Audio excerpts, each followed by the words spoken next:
दोस्तों आपको पता है उत्तर प्रदेश होमगार्ड जवानों को कैशलेस चिकित्सा सुविधा का ऐलान कर दिया गया है। अब हमारे जवानों और आश्रितों को 5 लाख रुपए वार्षिक इलाज मुफ्त मिल पाएगा। बहुत सारे जवान मुझसे कमेंट करके पूछ रहे थे कि सर उस पर क्या चल रहा है।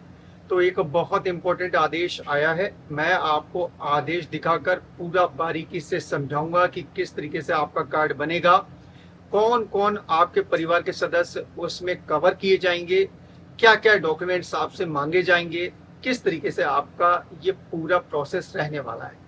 तो जो आदेश की कॉपी है ना, वो मैं अपने व्हाट्सएप चैनल पर अपलोड कर दूंगा। व्हाट्सएप चैनल का लिंक मैंने नीचे डिस्क्रिप्शन में दे दिया, जाकर वहां उसको ज्वाइन भी कर लीजिएगा और वहां से ये आदेश भी ले लीजिएगा।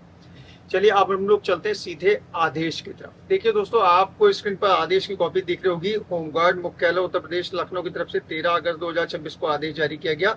उत्तर प्रदेश के समस्त जिला कमांडेंट्स को होमगार्ड विभाग के अधीन कार्यरत होमगार्ड स्वयंसेवकों और अवैतनिक अधिकारियों तथा उनके आश्रितों को कैशलेस चिकित्सा सुविधा का लाभ प्रदान किए जाने हेतु परिवार के सदस्यों की पात्रता, इनकम एवं उनके सत्यापन के संबंध में। ठीक है, तो जो परिवार के सदस्य हैं उनकी पात्रता किस तरीके से रहेगी और सत्यापन किस तरीके से होगा वो इन्होंने बता रखा है। इसके अलावा इन्होंने लिख रखा 7/7/2026 द्वारा उत्तर प्रदेश होमगार्ड विभाग के अधीन कार्यरत होमगार्ड स्वयंसेवकों, अवैतनिक अधिकारियों, उनके आश्रितों के सदस्यों को state agency for compressive health integrated services यानी सचीज के माध्यम से प्रति परिवार प्रति वर्ष 5 लाख रुपए की सीमा तक राजकीय चिकित्सालयों तथा state agency for compressive health integrated services से संबंधित निजी चिकित्सालयों में आयुष्मान भारत जन आरोग्य योजना के अंतर्गत आईपीडी मतलब जब आप एडमिट होते हैं वो कहलाता है आईपीडी। ठीक है, और जो आप केवल दिखाकर दवा लेकर चले आते हैं वो कहलाता है दोस्तों ओपीडी या आईपीडी है। ठीक है, यानी कि जब आप एडमिट होते हैं तो उसमें जो उपचार होता है तो उसका कैशलेस चिकित्सा सुविधा का लाभ प्रदान किए जाने के संबंध में दिए गए हैं, वो बता रखा है इन्होंने। ठीक है,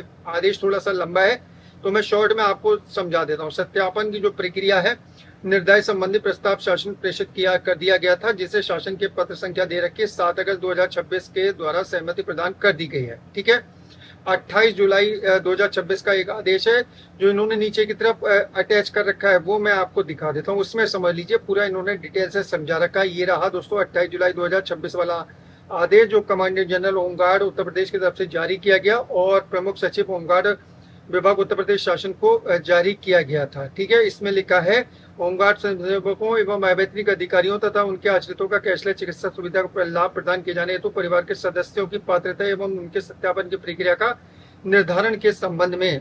अब देखिए इन्होंने वही सब लिख रखा है जो ऊपर वाले आदेश में लिख रखा है कि आईपीडी में आप इलाज कराएंगे तो आपको 5 लाख रुपए तक का मुफ्त चिकित्सा सुविधा दिया जाएगा आपके और आपके परिवार को। ठीक, उसके बारे में इन्होंने बता रखा है। अब देखिए परिवार के आश्रित सदस्यों की पात्रता क्या रहेगी। पात्रता के बारे में इन्होंने नीचे की तरफ दे रखा है। कैशलेस उपचार सुविधा के अंतर्गत होमगार्ड विभाग के अंतर्गत कार्यरत होमगार्ड स्वयंसेवकों, अवैतनिक अधिकारियों तथा उनके आश्रित परिवार के सदस्य लाभार्थी होंगे। आश्रित का आशय होमगार्ड स्वयंसेवक अवैतनिक अधिकारी के साथ निवास करने व उस पर पूर्ण निर्भर होने से है। आपके साथ रह रहे हो आश्रित, ठीक है, आपके साथ रह रहे हो ये और उसके साथ निवास कर रहे हो, ठीक है, उनका होना आवश्यक है, लिख दिया गया है। अब देखिए इसमें पात्र की श्रेणी में कौन कौन आएगा ये देख लीजिए। इन्होंने लिख रखा है सदस्यों और संबंधियों को कैशलेस चिकित्सा सुविधा हेतु नामित किया जाता है। सबसे पहले तो पति या पत्नी नंबर 1 पर। ठीक है, उसके बाद माता पिता भी इसमें आ जाएंगे। पुत्र या दत्तक पुत्र सेवायोजित होने या 25 साल की आयु प्राप्त कर लेने या विवाहित होने तक जो भी पहले हो वो यहाँ पर लागू माना जाएगा। इसके अलावा अगला पुत्री या दत्तक पुत्री सेवायोजित होने या विवाहित होने तक जो भी पहले हो।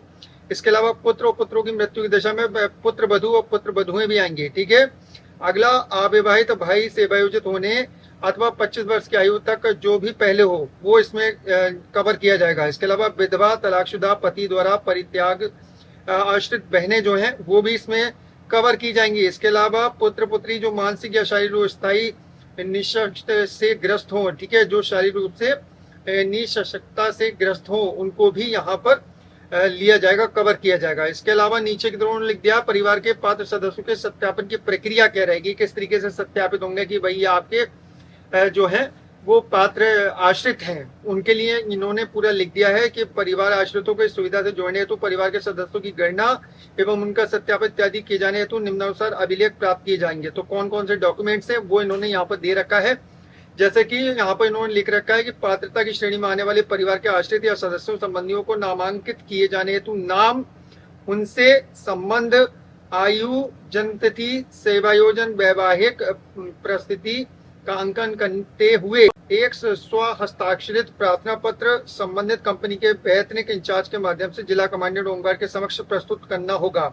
इसके अलावा प्रार्थना पत्र के साथ अपना व परिवार के नामांकित आश्रित सदस्यों संबंधियों के आधार कार्ड जाएंगे। सक्षम स्तर से निर्गत परिवार स्तर की कॉपी जाएगी, राशन कार्ड जाएगा, फैमिली आईडी कार्ड की स्व प्रमाणित छाया प्रति जाएगी। यथासंभव ग्राम प्रधान या सभासद से लेटर पैड पर आश्रितों के विवरण अंकित कराकर प्रस्तुत करना होगा। ठीक है।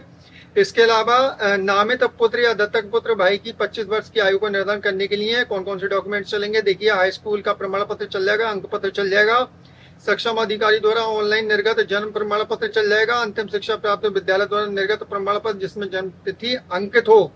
यदि नामित आश्रित अशिक्षित है तो ऐसी स्थिति में मुख्य शिक्षा अधिकारी द्वारा प्रदत्त आयु या जन्म प्रमाण पत्र चलेगा।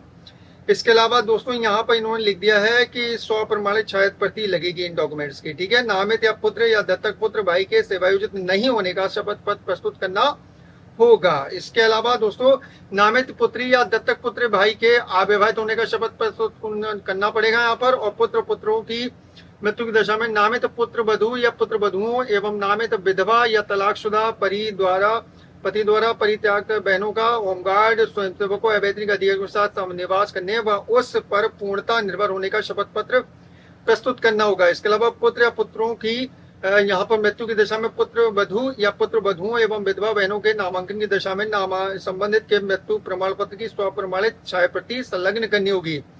इसके अलावा दोस्तों यहाँ पर इन्होंने लिख दिया है कि आश्रित पूर्व से ही केंद्र सरकार, राज्य सरकार द्वारा वित्त पोषित किसी अन्य स्वास्थ्य योजना का लाभ न ले रहा हो, उसी को यहाँ पर लाभ दिया जाएगा। इसके अलावा पुत्र पुत्री जो मानसिक या शारीरिक रूप से निःशक्तता से ग्रस्त हो तो मुख्य चिकित्सा अधिकारी द्वारा निर्गत विकलांग प्रमाण पत्र आपको देना होगा। इसके अलावा उपरोक्त बिंदु में से जो भी लागू हो उन सभी के संबंध में 10 रुपए के स्टाम्प पेपर पर एक ही शपथ पत्र मूल रूप में प्रस्तुत किया जाएगा। ठीक है।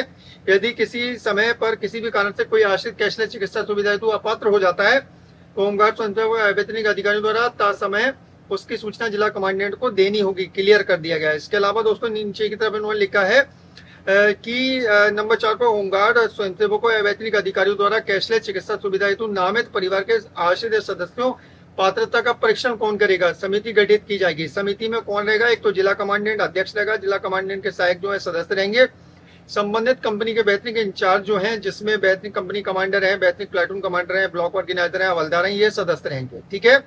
नंबर 5 पर उन्होंने दे रखा है होमगार्ड स्वयंसेवकों अवैतनिक अधिकारियों द्वारा कैशलेस चिकित्सा सुविधा हेतु पात्रता की श्रेणी में आने वाले परिवार के आश्रित सदस्यों संबंधियों को नामांकित किए जाने हेतु प्रस्तुत प्रार्थना पत्र में अंकित विवरण अभिलेख साक्ष्यों कंपनियों के वैतनिक अधिकारियों द्वारा प्रस्तुत रिपोर्ट संस्तुति का परीक्षण उपरोक्त समिति द्वारा किया जाएगा। ठीक है। ये समिति पूरा करेगी परीक्षण। इसके अलावा नीचे की तरफ आप आएंगे तो इन्होंने लिख दिया है कि समिति द्वारा कैशलेस चिकित्सा सुविधा हेतु होमगार्ड स्वयंसेवकों अवैतनिक अधिकारियों का विवरण निम्न प्रारूप पर संबंधी से प्राप्त कर संकलित किया जाएगा। आप देखिए क्या क्या आपसे जानकारी मांगी जाएगी। आवेदक का नाम, रेजिमेंट नंबर आपका, आपके पिता संरक्षक का नाम आधार के अनुसार। ठीक है। जन्म तिथि आपकी, अधिवस्था आयु पूर्ण करने की तिथि में, लिंग स्त्री पुरुष है, विवाहित क्या यहाँ पर स्थिति है आपकी वैवाहिक, आधार नंबर क्या है, प्रदेश क्या है, जिला क्या है, क्षेत्र एरिया क्या है, ब्लॉक क्या है, गांव क्या है, पता आधार के अनुसार, पिन कोड, मोबाइल नंबर और ईमेल, ये 17 जानकारी जो है आपसे मांगी जाएंगी। इसके अलावा होमगार्ड स्वयंसेवकों अवैतनिक अधिकारियों के पात्र आश्रितों का विवरण निम्न प्रारूप पर संकलित किया जाएगा। जो आपके आश्रित है उनके बारे में क्या जानकारी? आश्रित का नाम, पिता संरक्षक का नाम आधार के अनुसार, जन्म तिथि, लिंग स्त्री पुरुष, होमगार्ड स्वयंसेवक अवैतनिक अधिकारियों से संबंध क्या है, वैवाहिक स्थिति क्या है, आधार नंबर क्या है और पता क्या है आधार के अनुसार, वो इन्होंने दे रखा है। ठीक है। पूरा इन्होंने जानकारी यहाँ पर मुहैया करा रखी है। ठीक है। तो इस तरीके से सभी जानकारी मांगी जाएगी जो डॉक्यूमेंट्स में बताए गए हैं। अगर आपके पास नहीं है तो उन डॉक्यूमेंट्स को जल्दी से बनवाइए, क्योंकि आपके यहाँ जो है प्रक्रिया शुरू कर दी गई है और जल्दी ही आपको ये फायदा मिलने लगेगा। बहुत बढ़िया खबर दोस्तों। कोई कंफ्यूजन हो तो नीचे कमेंट बॉक्स में आके जरूर लिखिएगा। जानकारी पसंद आई हो वीडियो को लाइक और शेयर कर दें। चैनल पर नए हैं तो चैनल को सब्सक्राइब करके बेल के आइकॉन को दबा लें ताकि लेटेस्ट अपडेट आपको हमेशा टाइम से मिलती रहे। चलिए दोस्तों, चलता हूँ। अपना ख्याल रखिए, फैमिली का ख्याल रखिए। फिर मुलाकात होगी। Thank you.